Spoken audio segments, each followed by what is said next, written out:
it's important to, say that literacy and oracy are massively interlinked. I don't think that we can separate them completely. Um, I think it's impossible to talk about the scaffolding of one without touching upon the interplay of the other. Um, for example, how we can write better if we're not reading rich texts or discussing and incubating ideas with peers, then our writing isn't going to get stronger. And likewise, how can we read better if we're not exposed to rich dialogue with a wide range of vocabulary included within it? So this is why we felt it was really important to have these three sections side by side, kind of like an iconic trio that are different but also interconnected. So I guess the way I'm trying to phrase it is it's kind of like the Sanderson sisters. You can have the Sanderson sisters without Winifred. You can have Buffy the Vampire Slayer without Willow. So effectively, they are, very unique to themselves, but they are kind of an iconic trio. So this led our drive to have a flow of these three chapters together, which are dedicated to reading, then writing, and then oracy, with explicit vocabulary instruction woven through it. But we very much interlink and highlight the connection between them. So even when we're talking about reading, we're talking about the interplay with oracy and writing. And from the start, we knew it was really important to include that kind of that kind of sequencing of them, but also within that case studies from different ages and stages, as we wanted to recognise that a variety of practitioners would be accessing our book.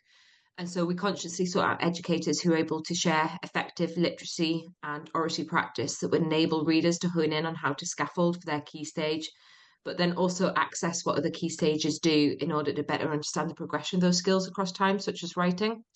I think in terms of what we leave out, Rachel is privy to my many, many periods of despair and meltdowns and voice notes about what to include and what not to include. And as always, we're both historians, and so if we can say it in 50 words, we'll say it in 500. So it was always going to be a challenge to how we could succinctly get across kind of the key aspects of it. So in the end, after kind of much kind of conversation, we decided that we can't include it all, and in fact, there have been whole books which have been dedicated to reading, writing, and oracy. And in fact, Nikki Sullivan, has her book on oracy coming out for Inner Drive round about later in the year. So rather, what we wanted to get across was just really pinpointing the key theory around literacy and oracy and scaffolding, and the research that sits behind how to scaffold those skills, and then zoom in on a few key strategies which will then prompt readers to further explore what we've discussed using the reflection pages and the work and educators that we've cited as kind of jumping off points to look further. I think as schools generally, we've got much better at sharing reading ages with teachers, but that Alex is absolutely right. That can just be like a number on your Sims or, in your class charts and isn't really thought about or dug down any deeper. So I think, first of all, that really explicit teaching for teachers about what's involved in that reading age assessment, what kind of skills go into it and are measured. Like Alex has said, there's a varied skill set there that is needed, whether it is phonics, understanding of vocabulary, reading fluency, and teaching teachers about that, I do think is important. And then also that understanding that just like prior attainment of a student, reading age can improve massively. It's not fixed in time, so we need to keep revisiting that. And then adapting, scaffolding your lesson with that in mind, just thinking of that just like any other barrier that a student might face. It might be that they have been off for a series of lessons and have got low prior knowledge before you come to that topic, or it might be that they have a low working memory and they struggle to get started with a task. Those are the kind of barriers that you should be aware of that your students have, and reading ages are just very similar. You think of that, bear that in mind, and then adapt your lesson as you need to. So, if it is vocabulary that is a particular issue with students in your classes, then you would do extra work to provide those really great glossaries alongside, guided reading structures perhaps that have the keywords defined as you go along, so that students' working memories are not split going to a glossary on a separate page and then back to the reading of the text itself. Things like that can be massively helpful. Whilst oracy is most certainly not a new thing, I don't think, I mean, correct me if I'm wrong, Rachel, but I don't remember being taught my teacher training about oracy.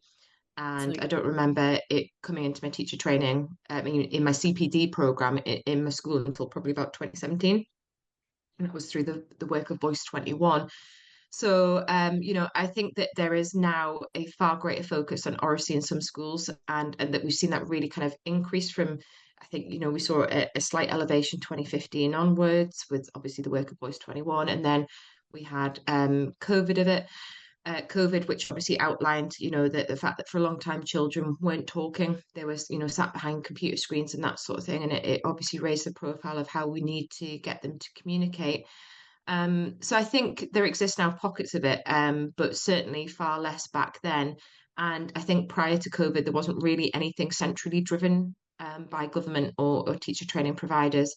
So I think following COVID and the inauguration of the new government, alongside the launch of organisations such as the Oracy Commission, there is now a far greater appreciation and awareness of the importance of oracy within schools.